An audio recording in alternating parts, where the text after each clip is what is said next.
Max has a brand new pack of cards. Let's see what's inside. What's up, guys? You saw the intro, you saw the title of the video, so I am going to be doing the Daggers in the Dark pack today, and I'm going to skip all that cutting nonsense. I'm just going to do some editing cuts. See what I mean? You know, I always start these videos with the Starks because that's the first thing in the pack, so I'm actually going to do this video backwards. If you guys aren't familiar already, the way that these packs are structured is such that there's 2 cards from every single faction, then there's 2 neutral cards, and then there's 2 non-main deck cards. So that can either be 2 plots, or 2 agendas, or a plot and an agenda, such as in this case. Starting off with the agenda that defines an entire deck, Assault from the Shadows. So this card is kind of awesome. I mean, I've complained about the shadow mechanic before, but I love both of its agendas. The other agenda lets you put anything in your deck that you want that has shadow from any faction as long as it's non-loyal. So that's more of a deck building agenda. This agenda is a little bit proactive and lets you do cool things and have unique interactions with the shadow strategy as long as you stay true to your faction. Basically, what this lets you do is put cards that don't have shadow into shadow, and then you can bring them out for their printed cost, but you can only do it once per turn because you have to kneel your faction card. This is so cool. I mean, shadow was a relatively late introduced mechanic, but it's had its beginnings early on with like ambush, and particularly in Dornish decks there's a lot of cards that have effects when they enter play. This lets you turn any card into a shadows card. This creates so many possibilities for shadow decks.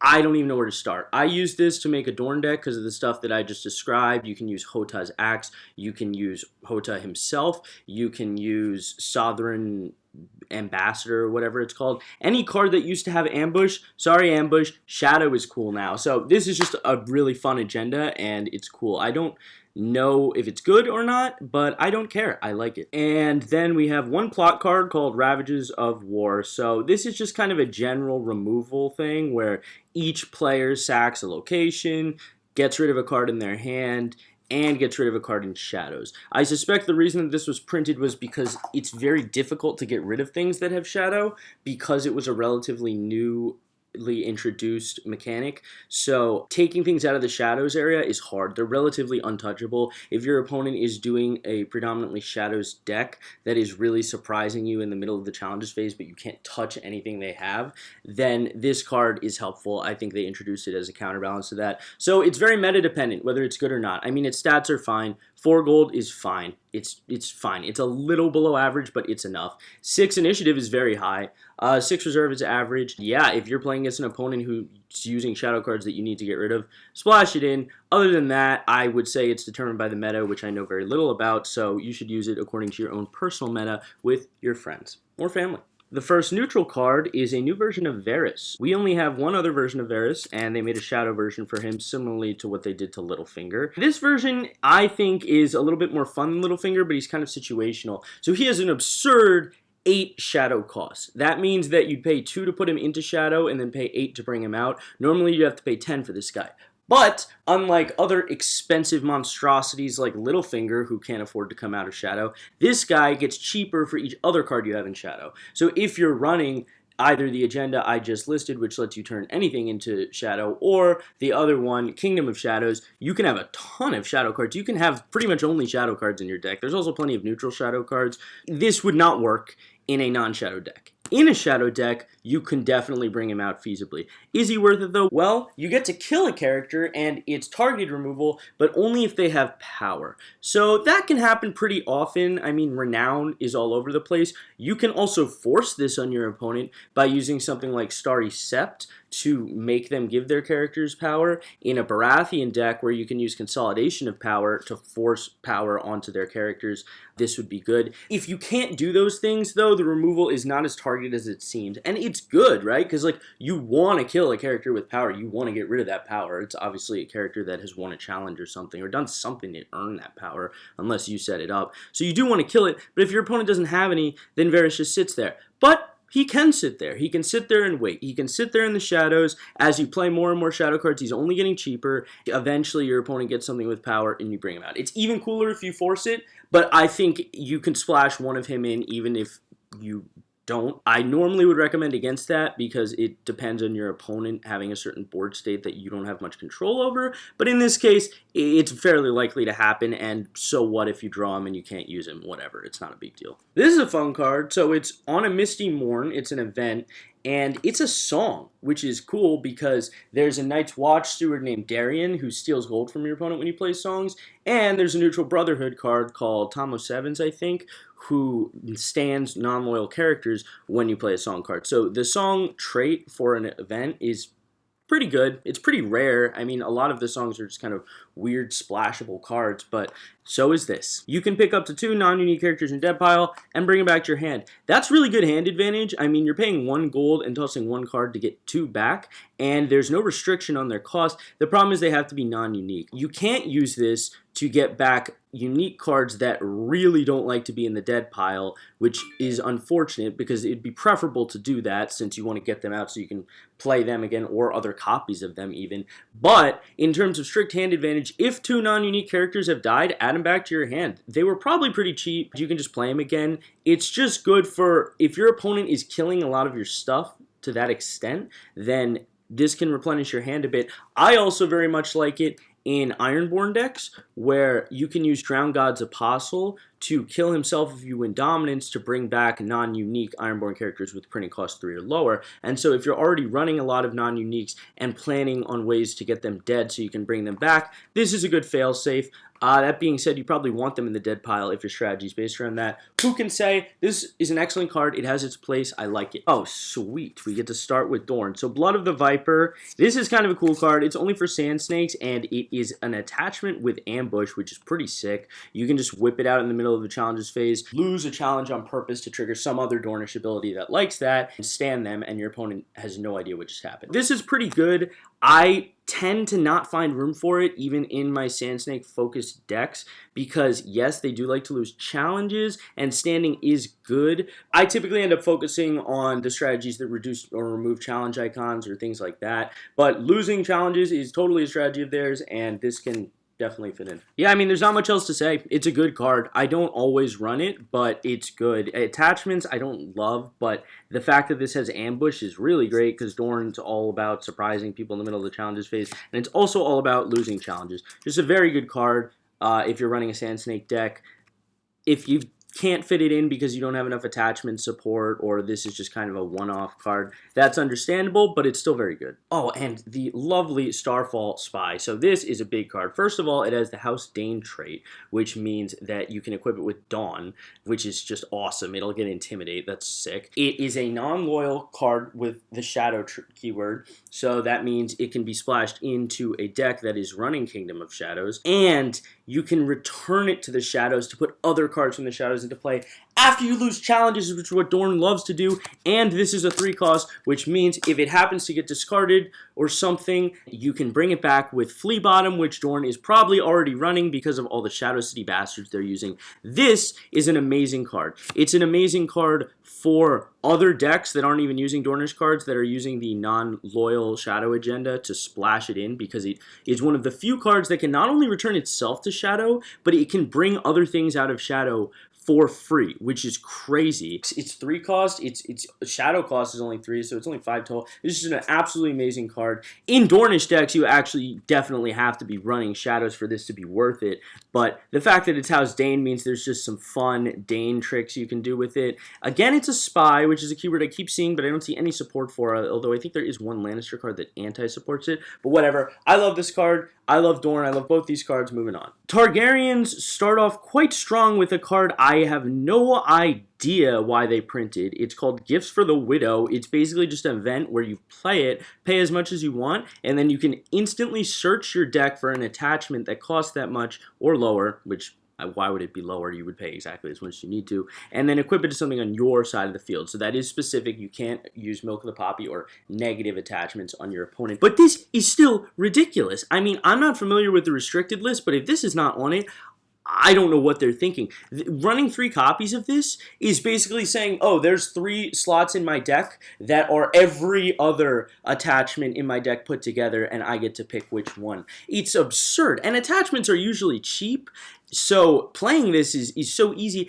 Simply adding Search your deck for an attachment with printed cost X-1 or lower would make this card a lot more reasonable in my opinion. Still absurdly good, but like if you had to pay 4 gold for a 3 gold attachment, then you might start to be like, okay, do I want to play this or do I want to run more copies of that attachment because I'd rather draw it and play it for its normal cost. It would honestly have to be a -2 instead of a -1, but this card is just insane. I don't know what they were thinking when they printed this. It's not even loyal. You can put any half Targ deck can splash this bitch in and then make any attachments they want. You want something to be a knight to get knight support? Play it. Play knighted from your deck for 1 fucking gold. That thing's a knight. You want to turn that knight now into a Kingsguard for your stupid Kingsguard deck? That's what I do. I have a Targaryen deck that uses this strategy. You just use knighted and then you use white cloaks on that new knight. It's just, this card is crazy.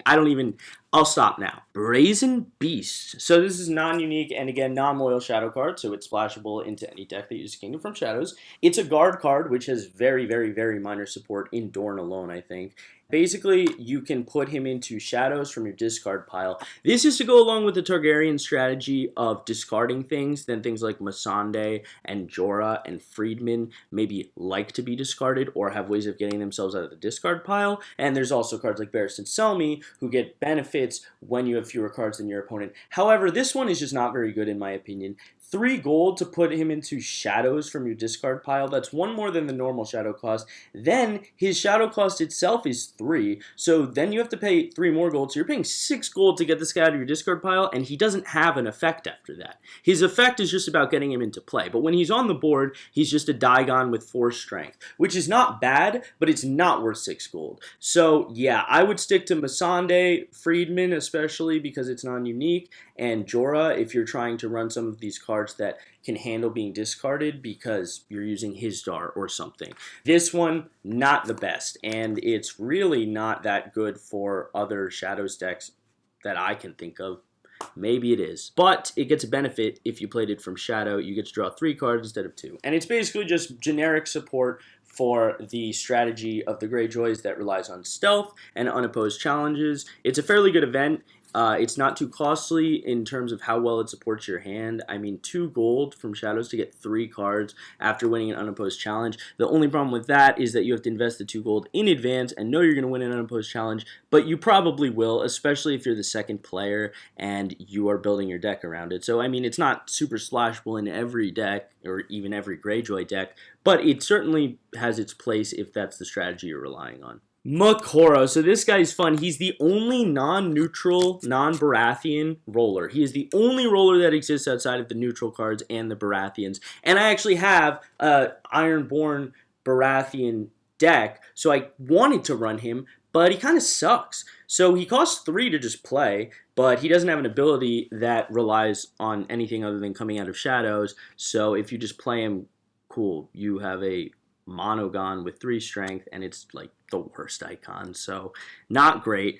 But if he comes out of shadows, and his shadow cost is an absurd 5, which means you're paying 7 total, during a challenge, 1 time, you can put a defending character on top of its owner's deck. So yes, you can technically do this to yourself. If you are savage enough to do this to yourself and then use some of those Tyrell cards that rely on predicting the top card of your deck, you are really cool, but that costs you 7 gold. Was that worth it? To do it on your opponent, yeah, I mean, it's great. It's not targeted removal, but it's pretty easy to bait out defenses, and your opponent probably won't expect any shenanigans. But seriously, 7 gold, and then this guy's on the board and he's doing nothing anymore except being a roller. He's also searchable by Streets of Silk because he's an ally, which is cool, but I just don't think he's worth it. I don't think he's worth the gold at all. I don't even think paying 5 gold for him would be worth that effect. It's just too expensive. You want to invest your turn in building up a board that has characters on it that are going to actually be able to function during the challenges phase. You're not going to spend 7 gold on your turn doing 1 hopeful removal on something that they can choose not to block with and you don't even know. Ultimately, pretty bad, but cool idea. Oh, also forgot to mention, non-loyal Shadow, splash him into that Kingdom of Shadows deck. So, we have an attachment with Shadow now called Underhanded Methods, and it is Shadow cost 0, which means you could play it for 1 normally, or you could outshadow it for 2.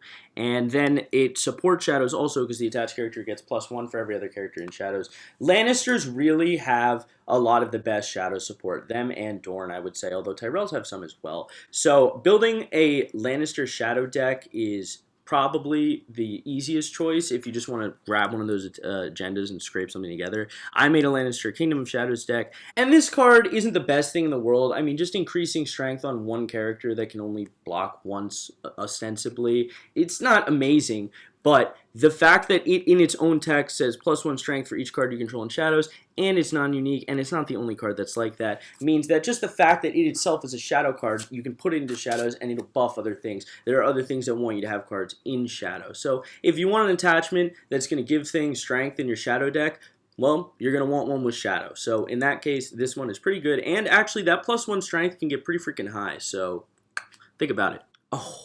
And speaking of Lannister Shadow support, we have the Queen herself. Cersei Lannister only has the Lady trait, unfortunately, no Queen. After a card you control comes out of Shadows, and this is only during the Challenges phase, but again, why would you bring something out of Shadows not during the Challenges phase? That's the whole point of it. It's like you're paying 2 extra gold for this ambush in the Challenges phase. And your opponent discards a random card from their hand, and that can happen up to 3 times.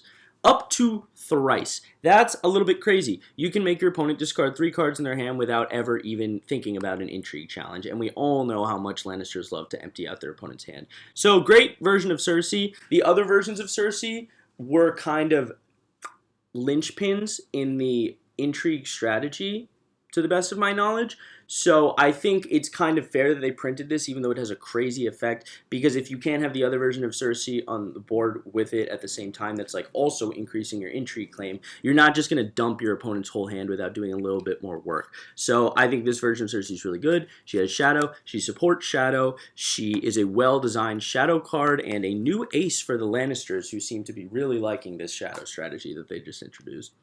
Yeah, Banished from the Light. Did you have guessed that it's a Shadow card? So this one doesn't actually even have a printed cost. You have the Shadow this, and its Shadow cost is 2, which means you're going to be paying 4 for this overall. After you win a power challenge, choose a character and put it in Shadows. This is actually really fun. You can either do this to your opponent's expensive cards and force your opponent to pay all that money to play them again, and it's not going to be easy because taking something out of Shadow is not as easy to reduce in cost as just marshaling something like King's Road won't work. Your in-faction Blood Orange Grove or whatever you want to call it won't work. So there's that option, but you can also do it on your somewhat cheap cards that have effects when they enter play, which is really fun. You can use this to reuse cards. If they say marshaled, like when this card is marshaled, draw 2 cards like Littlefinger, it won't work. If it says enters play, it will work. It's just a fun card. It can also save something from targeted removal that you're expecting, like maybe you're gonna have to kill it at the end of the turn or they're about to win a military challenge. So all in all, love this card. There's a lot of potential strategies here. I haven't even begun to think of them all. Red Ronnet Connington. Who would have guessed they would use an epithet? So he's a knight. Cool. No attachments except weapon. How honorable. If the defending player controls a card in Shadows, raise the claim value on your reveal plot card by 1. So some factions got some good Shadow treatment, like here's a bunch of Shadow cards, try doing a Shadow build. The ones that didn't tended to get a little bit of anti-Shadow support to help them fight back. So if your opponent's using Shadow and you're just like a dumb Baratheon who's too stupid to figure out their schemes, Red Ronnet rushes into your rescue and increases your claim value, and then all of a sudden your opponent's like, shit. And as we just saw, the Baratheons have a card that let you force your opponent to put a card in Shadows in order to trigger Red Ronnet's ability. So, even though it seems on paper like Red Ronnet is specifically made to combat certain decks, if you build your deck around it and force your opponent to put things into Shadow, that would be a lot of fun, and your opponent would look like a total idiot. Now we have the titular Daggers in the Dark, which appears to depict Jon Snow's stabbing at the end of Book 5 in the dumbest artwork I've ever seen. I guess that's Bowen Marsh who's supposed to be sticking a knife in him, but not only does Jon look like he's like Snape from Harry Potter, he looks about 40 years old. He also just has no reaction. He's just kind of falling over while there's a knife in him. Everyone else is just kind of sinisterly smiling. I just really don't like the artwork on this card, and for such a momentous event, it should frankly be a plot card. But anyway, it's another one of those weird cards with Shadow that doesn't actually have its own cost. So if you want to play this event, you're paying 2 gold and then 2 gold again. What's it do? Well, it does give your opponent a choice, which I always hate because your opponent's going to pick the lesser of 2 evils, but in this case, there are no good choices. You can kill an attacking character, and this you get to pick target removal, and then your opponent has the choice to stop you if they want to sacrifice 2 characters. So it depends to them if they think the character that you're picking is worth 2 characters that they get to pick. They might just allow it to go through, but if they sacrifice them, that's really good for Night's Watch decks because most removal does kill like this. But if they sacrifice instead, what they are doing is filling up their discard pile with characters that you can easily steal with things like the Wall and what's it called? The Old Bear. This card is really good if they pick that option, but again, because they have a choice and they know what deck you're running, if they see the Wall out or they see the Old Bear just sitting on your field, they're probably going to not sacrifice 2, or at the very least, they're not going to sack 2 that'll help you in any real way.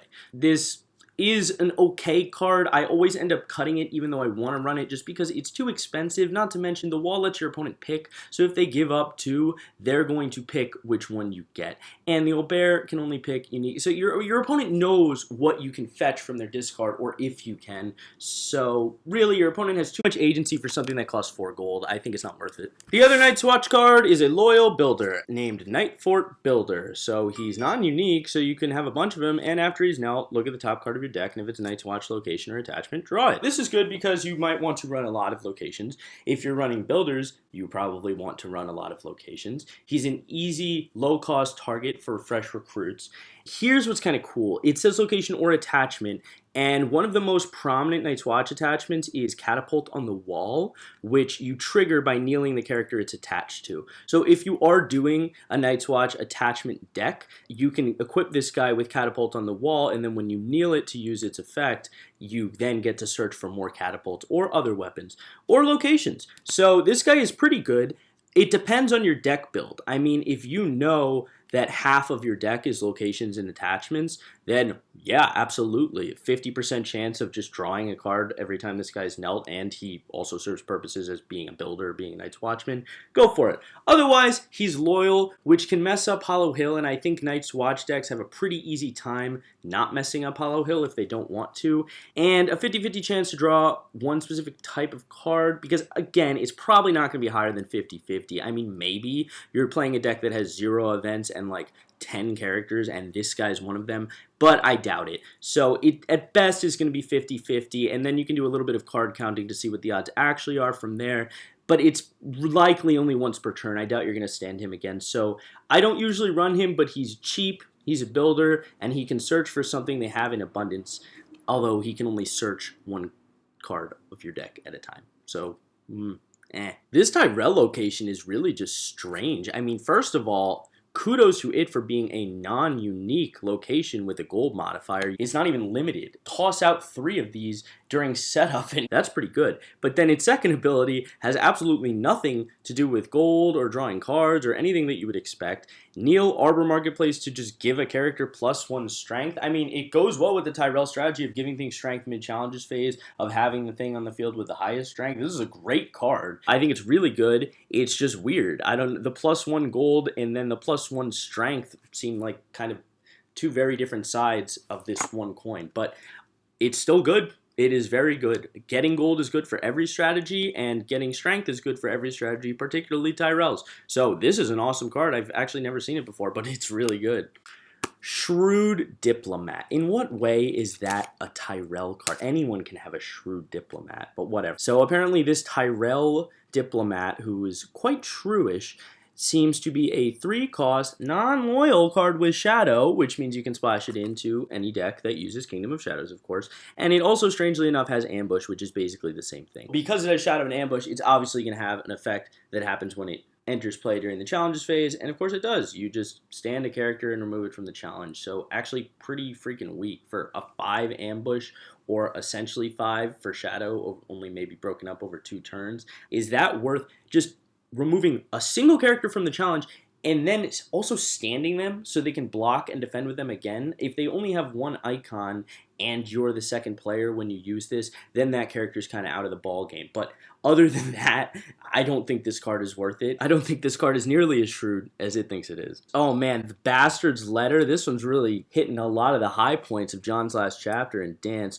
Your false king is dead, bastard. Okay, this is the coolest artwork I've ever freaking seen for the pink letter. This is so sick. I love this card. So this is a House Bolton card, and there is a little bit of House Bolton support from not much, and I'm not sure there's any for events. They seem to be the part of the Starks that sort of took on the shadow theme when they introduced it. There's like Bolton Flayer, I know. That was a smart decision by them, in my opinion, because the Starks really are too honorable to do any shadowy things. They don't have any shrewd diplomats. No one is shrewd. They're all idiots. So having the Boltons do it is smart. Bastard's Letter is a Bolton card. It has no printed cost, which means you are paying this 5 gold after shadow tax is incorporated to play this. They initiate a military challenge. You stand a bunch of things you control with military icons, and then if you win, all the attacking characters die. That is awesome. It's really funny that that's the ability, and this card's artwork is great. Basically, your opponent thinks that they have a military challenge that they're about to win. Then you stand 1 or 2 characters. This is definitely best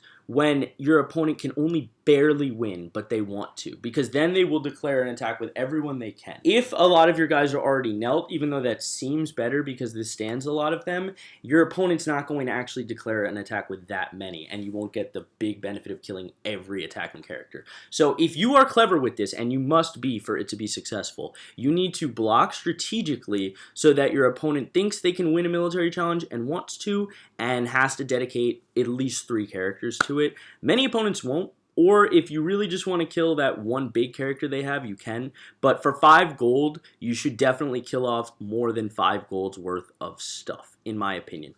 Regardless, this is awesome. This card has great artwork and a sick effect, and I'm going to make a Stark deck right after this. Bolton's here, icon. The Honorable Sir Jason Lannister. I always thought it was weird that his name was Jason. I feel like George R. R. Martin goes out of his way to like not have a lot of modern names in the books, and if he does, then he spells them weirdly. But this guy's name is just Jason. It doesn't even have 2 N's. What's he doing? This guy has 3 great traits. Lord, search him with Heir to the Iron Throne, give him all those neutral attachments. Knight, support him with all those plot cards. House Tully, the other House Tully characters will support him. And since the Starks don't have that many shadow cards if you're not running Boltons, he gets renown if there are no cards in shadow. That is cool in that if your opponent's deck doesn't have shadow in it, this guy is a 4 cost who constantly has renown and who has great stats. But if your opponent's playing a dedicated shadow deck, they're just going to be pumping out more shadow cards than you can deal with. And he has another ability. After you win a challenge in which he's attacking, choose a card in shadows controlled by the losing opponent and discard it. Oh, well then forget everything I just said. He can get his own renown and he can get rid of cards in shadow. That card is actually really good. There are very few cards that have the kind of permanent staying power that he has on the board that can get rid of shadows. You can use Shadow Politics, but it's an event. It goes away. And then what are you going to use? Annals of Castle Black? You can use that one plot card. Is that really worth it? You have to give up stuff too. This guy just every turn mills through your opponent's shadows thing. And if your opponent's making a shadows deck, they're going to have to really think about when they want to bring things out of shadow or if they want to leave things in shadow so he doesn't have renown. This card is really cool and a really good way to get rid of shadow, but of course it depends on your meta. Actually, fuck it. No, it doesn't. Because if your opponent's not using a lot of shadow cards, this guy will have renown. If your opponent is, then he's the best way to get rid of them. This is a good card. And that's all I got for today, you guys. I'll be back with some more discussion videos and whatnot later. Catch you around, dorks.